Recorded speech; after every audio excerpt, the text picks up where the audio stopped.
Hello, this is Spartan Commander, and this is 763rd battle that I've put onto YouTube. This is a Barbarian Invasion battle, and what a battle I've got for you today. And this battle's got a real twist in the tail, as you will see. Okay, our first teammate is Johng 7. Now he's got 3 archers, 9 cavalry, 2 horse archers, and 5 infantry. Okay, and there's his horse archers there. Allen horse archers, very effective, quite powerful archers. Their horse archers are quite effective in this game. And then you've got his Gothic noble warriors, cavalry there. They're the elite cavalry of the Goths.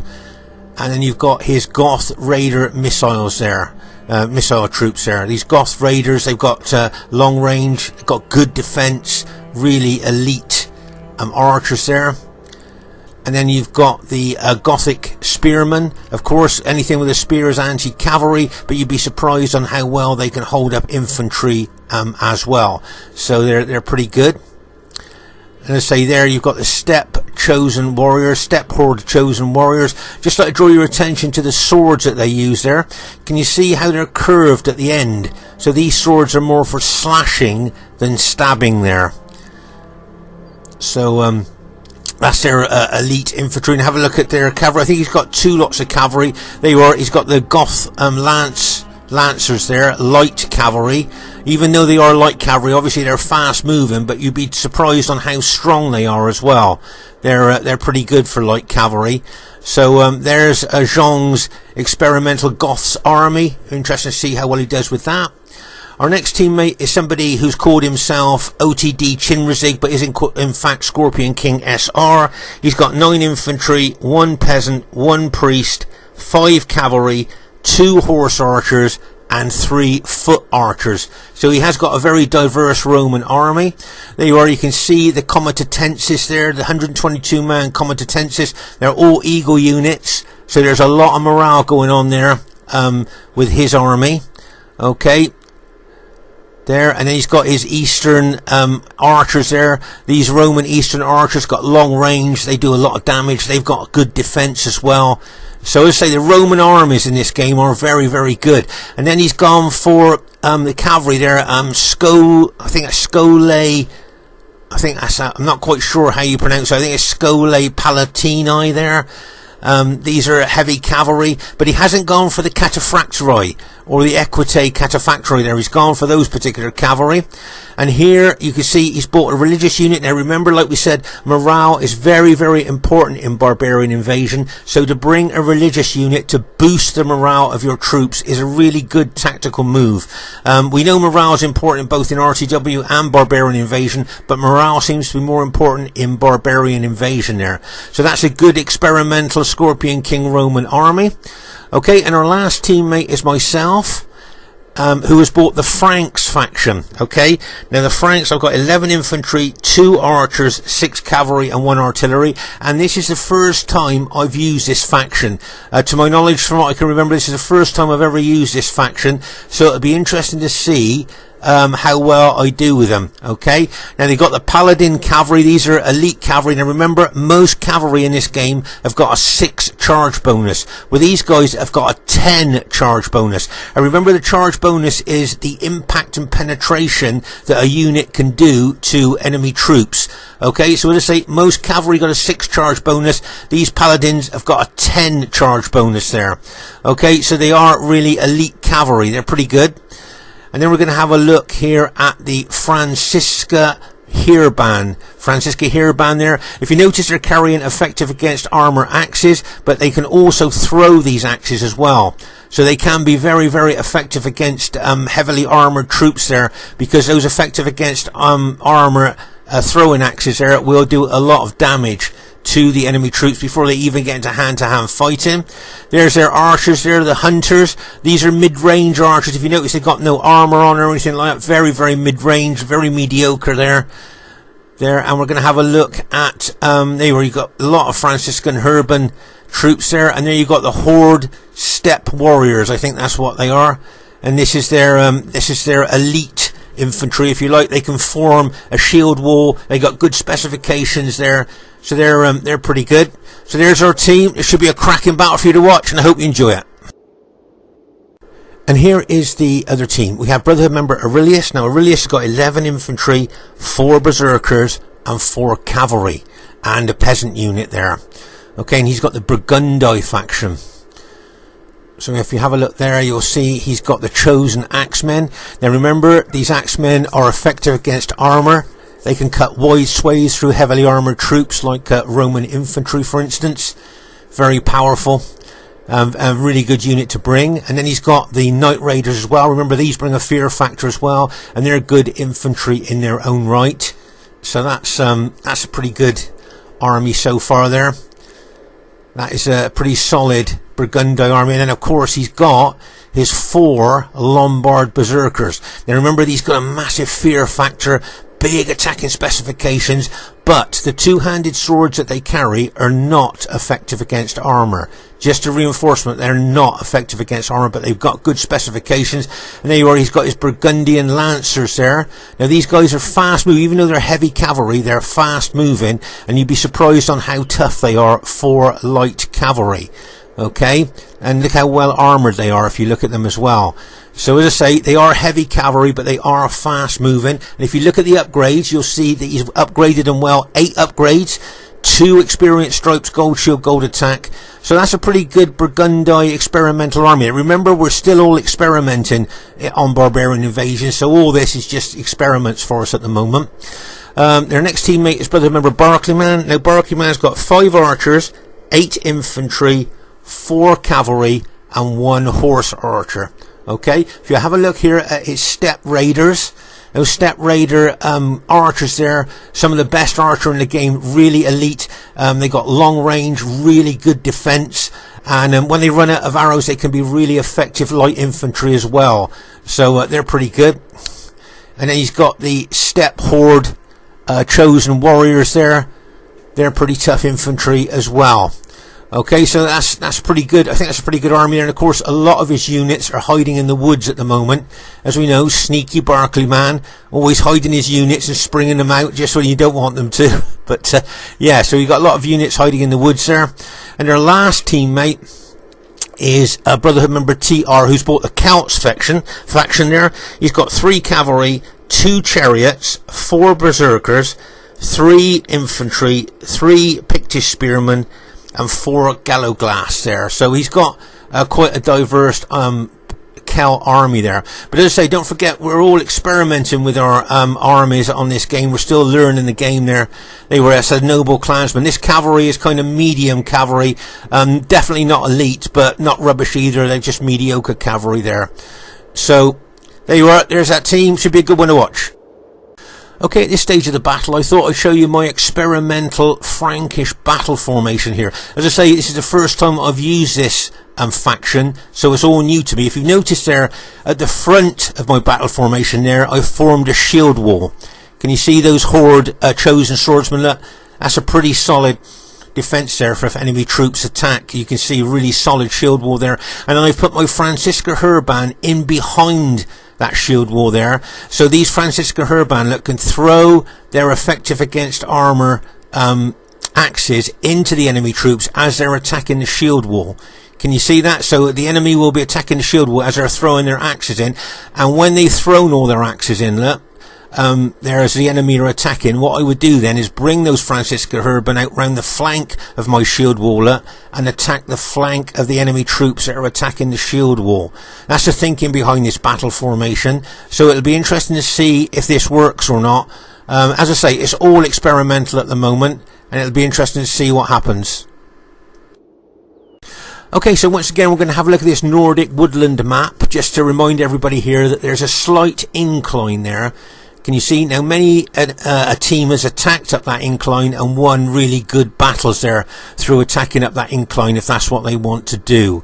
Okay, so as I say, this Nordic woodland map has got that slight incline or slope there that enemy troops might want to attack up or might not.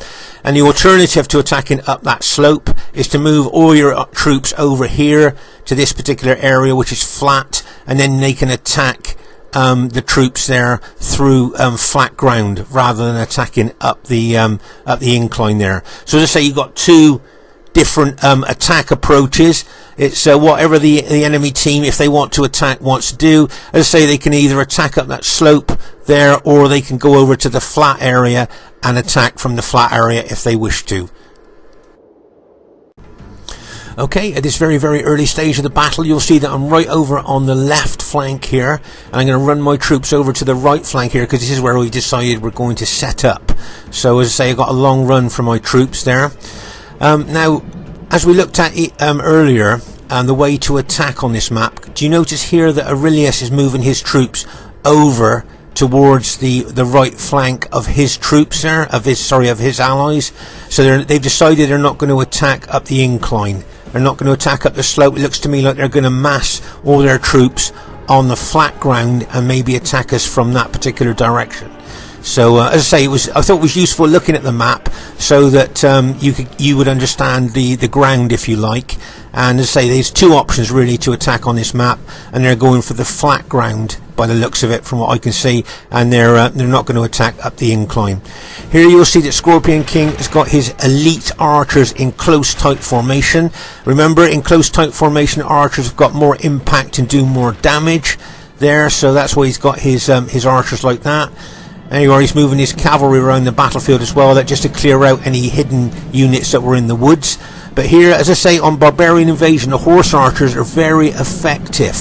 They seem to be more effective on here than they are on RTW. They're kind of elite horse archers there, and you can see them shooting into Scorpion King's cavalry units there. And remember, horse archers are fast moving there, and obviously if they're shooting into heavy cavalry, the heavy cavalry are slower, so the horse archers most of the time can get away from those heavy cavalry there. And there you are, he just stood now there, just shooting arrows into Scorpion King's cavalry unit there, and just walking away. Do you notice how they can, even when they're moving away from a target, they just turn in the saddle and shoot arrows into the troops there. Okay, here is the Roman horse archers here, and if you notice there, they're called Hippotoxitai. I think that's how you pronounce it, Hippotoxitai, and that's the Roman horse archers. They can be very effective as well. Okay, and here, say, you can see that Johng is moving his troops over towards the enemy troops there. And over here you'll see that Scorpion King and myself have formed up. I managed to get over to that particular part of the map, and you'll notice my cavalry is escorting my slow moving artillery over from that flank. Now over here, can you see that's a 54-man cavalry unit that reduced to 44 men.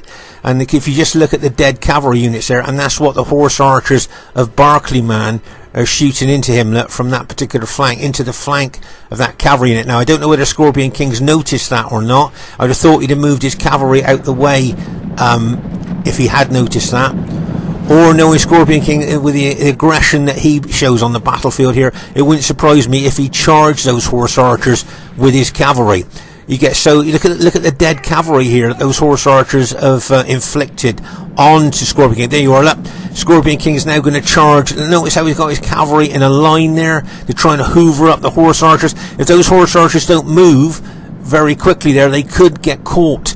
If one of those horse archers gets hooked by one of those heavy cavalry units, they're going to turn and fight. There, did you see that unit's now turned and fight? Probably going to be routed now by Scorpion King's cavalry unit. There you go. So that horse archer unit, now that horse archer unit may well rally, although I noticed Scorpion King started to chase it down there. Okay, but over here you'll see that TR's Celt army here is slowly moving towards Scorpion King and myself's army there through the flat wood area. And you'll see that I think it's Aurelius's army. We saw him running over to this flank earlier, so you've got Barclayman's and Aurelius's army there. Now I'm guessing that they're going to form up with TR's army. They look like they're going to be aggressive, so it looks to me like they're going to attack us there. So those three armies could well mass and then come towards us there. But here, as I say, Scorpion King managed to rout that one archer unit here. You can see him charging his cavalry in once again into these enemy units like a bang as he charges in there. I think there was a peasant unit there and a slinger unit there that he's managed to rout, so well done to Scorpion King. They're using his cavalry as always really well. There you are. You can see TR moving his Celt cavalry towards them then. And if you notice there, Scorpion King has now backed his cavalry off. You probably saw these Pictish spear units moving towards him there. He didn't really want to get involved with anti-cavalry units. And you can see here, let's pause the game for a second. Now, we didn't have a look at these guys. These are the Hounds of Kulam. Okay, they're a berserker unit. Okay, if you look at the specifications in comparison to other berserkers on this game, they don't seem on paper to have very good specifications. But one thing they have got is effective against armor maces. Okay, the other berserkers, the Lombard berserkers in this game, haven't got effective against armor weapons, but these guys have. And now a personal thought here is, you know, back in the day, warriors used to paint their bodies to make themselves look even scarier to enemy troops. And as these berserkers have painted themselves purple, I'm wondering whether they've got more of a fear factor than the other berserkers. The Lombard berserkers that you'll see in this game, they're not painted at all, but these guys are. And I just wonder whether that extra fear factor has been factored into this game, if you see what I mean. As they've painted, as I say, the other berserkers are got no paint on them at all, but these guys have. So as I say, they got effective against armor maces, and maybe more of a fear factor there because they've painted their bodies there. So but that, as I say, that's just a thought in my mind there. I don't know for definite. Okay, so over here you'll see that you've got, I think it's a Barclayman's army there facing the horse archers of Johng there, and there you are. You can see there, you can see the casualties that Johng had suffered there with his cavalry. As I say, I'm surprised Barclayman and Aurelius haven't teamed up with TR yet, because it looks to me that's where they've decided to attack. Also, I thought you might find this interesting. If you look at the battle formation of Johng, Goths, faction there, just look at that really wide battle formation there. I mean, as I say, it's all the battles that we play are all experimental. We're all trying different things.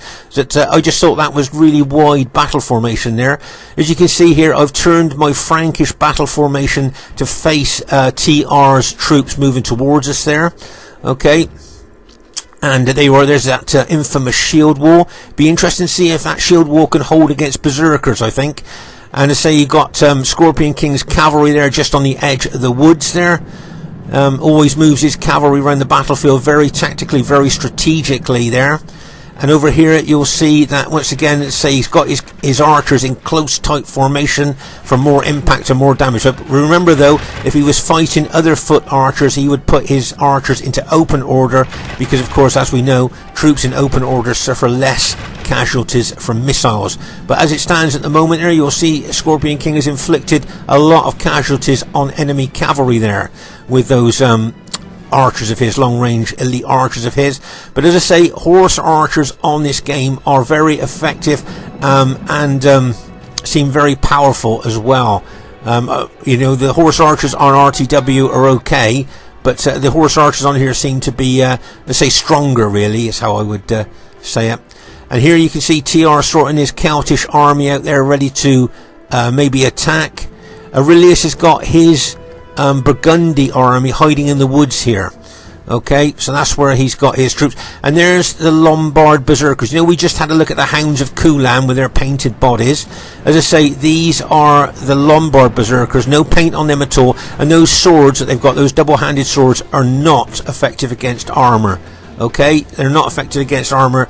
And as I say, they're not painted anywhere. It's just hidden in the woods there. You saw it disappear there. We're hiding in the woods. But as I say, it'd be interesting to see how the enemy are going to attack here on this flank. Remember, this is a flat area that they've decided to attack from, which is quite a good idea, rather than maybe attack up the slope or the incline there. And over here, say, Scorpion King there with his archers there, moving them forward. As I say, remember that the Eastern archers, the Roman Eastern archers, are really elite archers in this game. They got long range, good defense, and he's moving them there now towards TR's army there. And here you can see Scorpion King has set up his army now to face a threat coming in on our flank. And you'll see that I'm moving my troops over there as well. Once again, Scorpion King moving his cavalry forward. But he's got a tactical reason for that. Can you see what the tactical reason is when you look at this? Okay, so what the tactical reason is he's moved his archers out there to target enemy troops, but of course he doesn't want to leave them like that because enemy cavalry would smash into them, so he's now supporting his archers with his cavalry. As I say, new players to Rome Total War or Barbarian Invasion, this is a good tactical move there to make sure you cover your archers with your cavalry to stop any lightning cavalry attack from enemy troops onto your archers there. You'll see Scorpion King moving his archers back a little bit there. Maybe he can see a lot of enemy infantry moving towards him there and decided to move his archers back a little bit, which would be a good tactical move. And I say over here, Johng's army there is moving forward there. It's like he's kind of separated his army from Scorps and mine there. If you notice, from Scorpion King and myself there, he's kind of coming up round, if you like, the flank of the enemy troops there with his Goth army, as you can see there. So it'd be interesting to see how effective that tactic is. But as I say, at the moment here, you can see that Barclayman's archers there, I think what are these step archers there, very effective, very tough archers, very elite archers there. And as you can see, Scorpion King's archers are shooting at them. You might notice that Scorpion King has now put his archers in open order there. As I say, units in open order suffer less damage from enemy missiles there.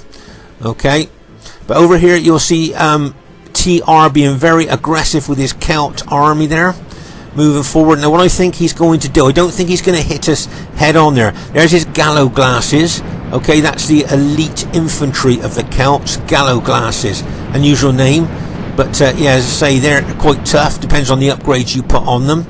And then you've got I think they've got Pictish spearmen there. The gallow glasses again, and there's the Pictish spearmen there leading the way, and of course they will be anti-cavalry there. So it looks to me like, rather than taking us head on, it looks to me that TR is bringing his Celtish army over here to maybe look to hit us in the flank. That's what it looks like to me. It looks like he's tactically moving his army around the flank rather than coming through the woods and attacking us head on there. There's the Scotty chariots there. Okay, you might notice at the rear of the Scotty chariots you can see the Britannia symbol there from the Britannia banner there from the from RTW for the Britannia chariots there. And over here, once again, you can see that Barclayman here has got his archers set there, and you can see that Johng is bringing his elite archers into the battle as well now. There you are, you can see Johng bringing his archers forward as well, there to target the elite archers of Barclayman. Now, what you can see there, can you see that Barclayman's archers are still in close, tight formation, which means they're going to suffer a lot more casualties than archers in open order there. If you notice, Zhong's archers are all in open order there. So as we said on loads of occasions in our battles, units in open order suffer a lot less casualties from missiles than units in close, tight formation there. And as I say, the Barclayman here is moving his army back now, away from those archers there, but he suffered a lot of casualties there, possibly because he's had his archers in that close, tight formation there. And as I say, they will stay where they will suffer a lot of casualties. You can see by how they've died there, they've died in a tight group, which goes to show that the archers at Barclayman there are in a tight formation. Over here you'll see that Aurelius is moving his army forward, looking to me like he's going to link up with TR's Celtish army there and maybe look to attack us from the flank. If you notice here though, both Scorpion King and myself have turned our armies to face the threat from the Celts there, of TR's Celts.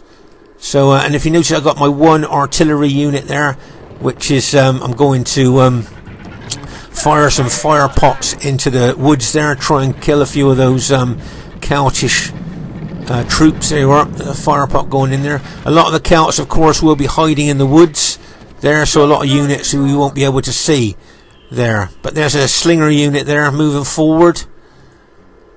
And so you can see Scorpion King and myself have teamed up side by side. Over here, you'll see the as I say, that Scotty chariot there. Now these guys, they throw spears, okay, but they are extremely susceptible to archer damage. And there you are, you've got Aurelius's cavalry locked and loaded there, ready to hit us in the flank there. If you notice, you've got them in wedge formation for more impact, more penetration and more damage. So if their infantry pins and holds our infantry, that cavalry could smash into the flank of our engaged infantry there. Okay, as I say, over here there's a big archer battle going on between Johng's archers there and Barclayman's archers there. But as I say, Barclayman hasn't put his archers in open order. They're still in that close tight formation, so they will suffer a lot of casualties there. As you can see a lot of fire arrows going into them there. As I say, close tight formation there for Barclayman's archers there. And as I say, that will bring them a lot more casualties there. Or Johng's got his archers in really open order there, so they're going to suffer a lot less casualties from the archer fire of Barclayman's archers there. So as I say, you can see Barclayman's archers, though, even though they are elite archers, they will be getting shot down quite quickly there. And here you can see Aurelius's chosen axemen there, and you can see the Knight Raiders that bring a fear factor. And then you've got the Lombard berserkers, which we looked at earlier with their double-handed swords. And I'm surprised that Aurelius hasn't teamed up with TR at this stage of the battle. And you can see Scorpion King there has moved his Roman army forward there. I've still got my Frankish battle formation sorted out here with that shield wall at the front. But as I say, you can see Scorpion King skirmishing in the woods there with one of his Roman units.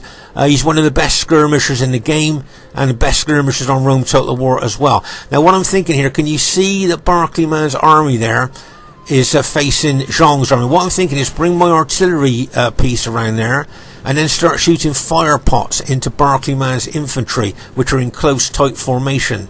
So that's what I'm thinking about doing with my artillery piece there. Okay. But as I say, Scorpion King there being very aggressive, very skirmishy, if you like, with his Roman troops there in the woods there against the Celts. And don't forget, my barbarian troops, they will have a woods advantage, and of course on this map they will have the winter advantage as well, the snow bonus. And here are the Pictish crossbowmen. They shoot effective against armour crossbow bolts, and then they are only short range, but in numbers like this, if they can get close, especially say to Roman troops, they can cause massive damage there with those effective against armour crossbow bolts there. Here you can see a Roman unit of Scorpion Kings attacking a Pictish spear unit there, and my guess is that Pictish spear unit would probably rout there. There you go, but from being hit by that Roman unit. But as you can see here, it looks like TR is preparing to attack, and I'm guessing that Aurelius's army is moving. Yeah, there you are. If you look through the woods, you can see Aurelius's army here is teaming up with TR here, probably looking to attack. Now remember that Aurelius's army's got 4 berserkers and TR's army's got 4 berserkers, so together they've got 8 berserkers with all that fear factor that they're going to bring there. Okay, so here you can see the callow glasses there, the Celt infantry attacking the Roman infantry there, and you can see that the callow glasses are getting closer to the Roman infantry here. But don't forget, mind, the missiles that Roman infantry can throw in this game can be absolutely devastating to, say, barbarian troops. I've shot a couple of fire pots into Barclayman's army, and he is now moving into the woods away from Johng's archers there. But if he's not careful, he could get hit by cavalry while his units are on the move. And remember, like we've seen in the other battle videos, units that are actually on the move that get hit by cavalry can suffer massive casualties there. And you can see Scorpion King moving his cavalry forward. Right, so over here you'll see that the Celts now are attacking. Now what I'd like to show you here, the Hounds of Kulan, those berserkers, look what they're saying, read the writing there. Distraught over the number of enemies. Can you see that? So they were in berserk mode, but they've come out of berserk mode now because they're distraught and frightened by the enemy numbers. Okay, I just thought you might find that interesting. They were in berserk mode, but they've now stopped and come out of berserk mode because they're distraught at enemy numbers. Now remember that all the Scorpion King's units are 122-man units, so he's got a lot of troops there, and that's what was scaring the berserkers a bit and making them distraught there. So that's why they've come out of berserk mode, because there's so many enemy troops in front of them there. Just thought you might find that quite interesting. And you can see TR moving more of his infantry in here as well, and you can see Aurelius's army moving forward as well. And as I say, Aurelius has got those Lombard berserkers.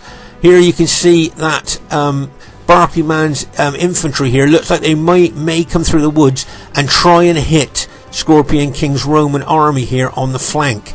Okay, but as I say, here you can see I'm going to move my Frankish army forward to support Scorpion King there. But over here, as I say, you can see Barclayman's infantry moving forward, okay, and there you can see Scorpion King's cavalry. Looks like he's going to smash into them there. As you can see, he's going to charge his elite cavalry in there. Look at him, bang, as he smashes in there. You can see I'm still shooting fire pots into that enemy infantry there. But as I say, there you can see Scorpion King's cavalry there. Now what I was thinking is, if Johng brought his cavalry in as well, so that there you are, you can see Zhong's heavy cavalry coming in as well there, look, and he's charging in there. Look, bang, as he charges in to those troops of Barclayman's there. And it wouldn't surprise me if they got a mass rout there with all that cavalry going in. Let's pause the game for a second. So as I say, nice move here by Johng, charging his cavalry into those enemy troops. Can you see that fire pot there? It's just exploding in amongst hopefully the enemy troops. Hopefully I'm not going to kill too many of my allies' troops there. I'll have to stop shooting now, because otherwise I'm going to kill some of my own troops there. But you can see that fire pot exploding. Look at that, the damage it just did to the enemy troops. And there you go, and you can see my paladins now. I've charged my paladins in to help my allies to take out all of Barclayman's army. So all of Barclayman's Vandals army there has now been taken out by our 3 lots of cavalry. So that's really good news for us, and great teamwork, I thought, by the 3 of us there, taking them out. Okay, taking that army out. But over here you'll see that you've got Aurelius's army as well as TR's Celts attacking Scorpion King's army there. If you notice, I formed my battle formation up behind Scorpion King's Roman units there. If you notice that, to support his units. If you wanted to pull his Roman units back behind my shield wall, that might be a good move. There you can see Aurelius charging his cavalry in there. Okay, so at this stage of the battle, you can see I've got my troops there supporting my Roman allies. But can you see that I've made a massive tactical mistake in this game that could well cost the team the game here? Okay, can you notice, if you have a look at the whole battle situation here with my army and the enemy troops there, can you see a massive tactical error that I've made here in this particular part of the battle? If you look closely, have a look at the enemy troops there, and the error for what I've made there, the tactical error that I've made, is that what I'm looking to do is take my paladins, my paladin cavalry, through the woods. Okay, this is what I was thinking at the time. Take my paladin cavalry through the woods, okay, get in behind the engaged enemy troops. So bring my cavalry around through the woods here, get in behind the engaged enemy troops, and then smash my paladins into the back of those enemy troops, hoping to cause a mass rout. Okay, but this was a big tactical mistake, because of course, moving my cavalry away from my infantry, I now cannot cover my infantry with cavalry. Okay, and you'll see what I mean in just a minute. Okay, so my cavalry is a long way away from my infantry. I say, really bad tactical mistake there. And you can see here that Aurelius has got his cavalry there, and enemy cavalry moving around the flank, and maybe even get in behind my infantry. So as I say, this is where, if I had my cavalry here, I could cover my infantry, but I've moved my cavalry away. Bad tactical move. There's the enemy troops, cavalry ready to charge in. There. So as I say, I've got my paladins coming out behind the enemy troops are down in the woods there, but they're a long way from my infantry. And as I say, here you can see that Scorpion King has seen the danger himself, look, and put a Roman unit there to try and cover the flank of my infantry. But you can see the enemy troops there, the enemy cavalry, ready to charge in. Wouldn't surprise me if Aurelius just smashed, either coming behind me or charged in from that particular angle there. You can see Aurelius taking his cavalry going in, or you can see the cavalry of the Celts smashing into that one unit of Scorpion Kings there. Right, pause the game for a second here. So I want to show you the position of my general. Okay, so there's my general there. And remember, as we said, morale is very important in this game. And at the moment, my troops are still getting a general morale bonus. But if the cavalry, enemy cavalry, smash in there and take my general out, then my troops have got a good chance of mass routing there without the morale of their general. Okay, so as I say, morale very, very important on Barbarian Invasion. Here you can see the enemy troops have actually reached my shield wall there, and they're attacking the shield wall there. There you can see there's just a couple of Roman units of Scorpion Kings in front of the shield wall there. Look at this berserker here. Look at the damage he's done to these Roman troops of Scorpion King. They do like a spin. They spin round with those two-handed swords and chopping enemy troops up into the air there. But as I say, you can see that cavalry. So you can see here the massive mistake I've made with not having my cavalry to support my infantry. And there goes the enemy cavalry. Look, bang! As he smashed into my general unit. Okay, so my general now has been routed. There's no more general morale bonus going into my troops. In fact, I think they just killed him there. And so I've lost the morale bonus now. Let's just pause the game for a second there. And can you see my troops starting to rout? They're starting to rout now because they've lost their general morale bonus. Now here's my paladins here. I'm, as I say, going to try and charge into the rear of those engaged troops. I'm going to have to go through these Hounds of Kulan berserkers there to go into the back of those engaged enemy troops there. But as I say, with the general morale bonus gone there, my troops are being smashed in the rear by enemy cavalry. Right, there goes my paladins, look, charging into the rear of those enemy troops, but not doing enough damage there to rout any of them. And you can see, I think most of my infantry at this stage of the battle has now been routed. You can see Scorpion King bringing his cavalry in from the flank. They're trying to help out. Their Scorpion King's general has just been routed as well. So we've lost both our general morale bonus there. And there you can see my paladin cavalry is still fighting. But if you notice, I think all my infantry has just been mass routed there. Okay. If you notice there, you see all my infantry has been mass routed. So well done to the enemy team there. They took full advantage of my tactical mistake. So really well done to them. I thought that was a great move there. Scorpion King still got one of his infantry units left, but the rest of his infantry have been routed. That's all he's got left there. And it looks like the enemy team has gone on to win the battle there. As I say, both Scorpion Kings, well, most of Scorpion King's infantry is gone and all my infantry is gone, and it looks like my cavalry is routing as well now. There you can see all our units running away, been routed there. So well done to the other team. As I say, that mistake I made, that tactical mistake I made, not having my cavalry support my infantry, has allowed the enemy team to go on to win the battle there. So really well done there to the enemy team. You got those Pictish crossbowmen firing their effective against armor crossbow bolts into us as well. Here comes Johng's cavalry. You can see Johng's cavalry coming in there now. His Goth cavalry there. But as I say, really well done to the other team there. But here are Johng's cavalry's charging in, fighting those cavalry of Aurelius's there. You can see, remember, Aurelius's cavalry are lancers there, and they're up against these elite Goth cavalry with their heavy swords. Remember, heavy swords do more damage than light lances there. So it wouldn't surprise me there if actually Johng managed to rout those cavalry. Let's pause the game for a second there. So as you can see, more of Zhong's infantry being routed there by the victorious enemy troops. So as I say, well done to them there. Zhong's, I think, spear units there have just both been routed there. And as I say, you got the berserkers there. There's a few of Scorpion King's cavalry still fighting there, and that you can see his green Roman cavalry still fighting. But as I say, I think the vast majority of his infantry have been routed. They may well rally. Some units of his infantry may well rally there, so that would be good news for us. But as it stands at the moment there, it looks like the enemy team has gone on to to win the battle there.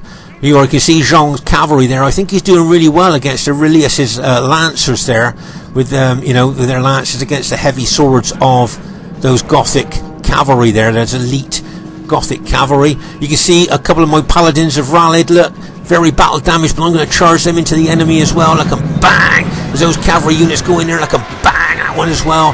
Yes, they are very battle damaged, and one's routed straight away, but hopefully I might have done some damage to the enemy troops there.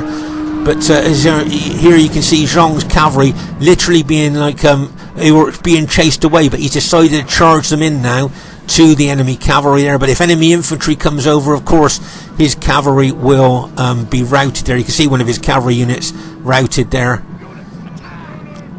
So let's just pause the game for a second here. So as I say, these Pictish crossbowmen all the way through the battle have been shooting their effective against armour crossbow bolts into our troops. They can inflict a lot of damage on well armoured troops like Roman infantry. But here you'll see here Johng's cavalry still doing well, though. There's another unit just been routed. He's only got 2 units of his cavalry left. I just wondered, do you think he should admit defeat now? Because just accept the inevitable. Maybe what I don't know what all of you think there. Do you think he should admit defeat? Just those 2 cavalry units there against all those enemy troops. Oh, I see Johng's bringing in some of his infantry as well now. Pause the game for a second here. You might find something interesting here. Can you see Aurelius's troops are exhausted? If you notice here, you'll see that Johng's troops that are charging in are just warmed up. Now remember, we've talked about this before. Fresh, warmed up troops are really effective. They're at the peak of their fighting. But look at these enemy troops. Look, very tired. Okay, exhausted. Now remember, when troops are very tired or exhausted, their battle proficiency, the way they fight, drops off the edge of a cliff. Their morale will be extremely low as well. And if they get hit by really just warmed up infantry there, they could well mass rout. Maybe we could maybe Johng here is turning the battle around. I don't know. Let's just see when that warmed up infantry hits that exhausted enemy infantry there, like a bang, as he charges his elite infantry into those troops, those tired and exhausted troops of Aurelius and TR there. And you can see, I can see some of the enemy units starting to rout now. Look, there from that that hit from those warmed up troops of Johng's there. And this could be very interesting. As I say, maybe Johng here could turn the battle around. I think they've just killed Aurelius's general. There you go. Look, now that's what I said about morale being so important on Barbarian Invasion. He's still got loads of troops left, look, but his general was taken out. As soon as they lost their morale bonus, they all mass routed. So as I say, on Barbarian Invasion, morale is extremely important there, as you just saw what happened to Aurelius's army there. Mass routed as soon as his general was killed. So well done to Johng there. I think both Scorpion King and myself did say to Johng that he actually turned the battle around. For all intents and purposes there, we had lost the battle. So Johng bringing his warmed up troops into the battle against the tired, very tired and exhausted enemy troops carried the day for us there. So well done to Orcs Johng 7 there. As I say, as you could see there, he turned the battle around. I've got a couple of rallied units of my Frankish troops there, but there you can see at the back there's a couple of units of rallied there, which I'm charging back into the fray. But as I say, for all intents and purposes there, we'd lost the battle, so well done to Johng. Here's where we took out Barclayman's entire infantry army there, where we smashed in there with cavalry. Over here you'll see where his archers there were taken out. You see the charred bodies there? That's where they were killed by fire arrows fired by Johng's elite archers there. So, and there you can see Johng's archers there, a line of dead archers there where they suffered a lot of casualties as well. It's quite a spread out battle with little skirmishes here and there. There's Scorpion King's archers that they've shot all their arrows there, so they've got drawn their little swords. But of course the main concentration part of the battle was over here. This is where you can see the biggest piles of dead there amongst the troops. I think we did really snatch victory from the jaws of defeat in this battle. And you see what I mean about a twist in the tale of this battle there? For all intents and purposes, it looked like our team had lost, but then Johng brought his warmed up troops into the battle and turned it around there. So it really was a twist in the tale. And like I say, that old saying, snatching victory from the jaws of defeat, I think is very apt for this battle there. So let's say we've gone on to our team's gone on to win it there. Let's say I got a few rallied units back into the fray. Let's go on to triple speed now, because let's say we've managed to win the battle. I always think at this stage of the battle it's best for the losing team just to admit defeat. And let's get into the lobby and get another game going. Okay, so the first thing I'd like to say is really well played to everybody in the game. I thought everybody played really well in that battle. Remember, we're still experimenting on Barbarian Invasion with different factions, different tactics and things like that. So let's say it's all experimental there. You can see it was an average victory. Now, I thought it would have been close looking at what happened to us. Highest kills in the game goes to Orcs Johng 7. 1,482 kills with his Goth army. Now, I've got to be honest with you, the Goth army is not used that often on Barbarian Invasion. Well done to Aurelius, got some good kills there with his Burgundi faction there, did really well. Well done to Barclayman. As I say, if we get less than 1,000 kills, I think we are a bit disappointed. So he'll probably be a bit disappointed there that he got less than 1,000 kills. And well done to TR, did well with Celts there. So really well played, guys. My Frankish army, bearing in mind that I made that massive tactical mistake to get over 1,000 kills, I think I was really lucky there. So I'm really surprised at getting that. Well done to Scorpion King. SR played really well with his Roman army. And as I say, Johng got the highest kills. Very diverse battle as well. There you got Burgundi, Vandals and Celts. And we've got Franks, Rome and Goths. See you soon.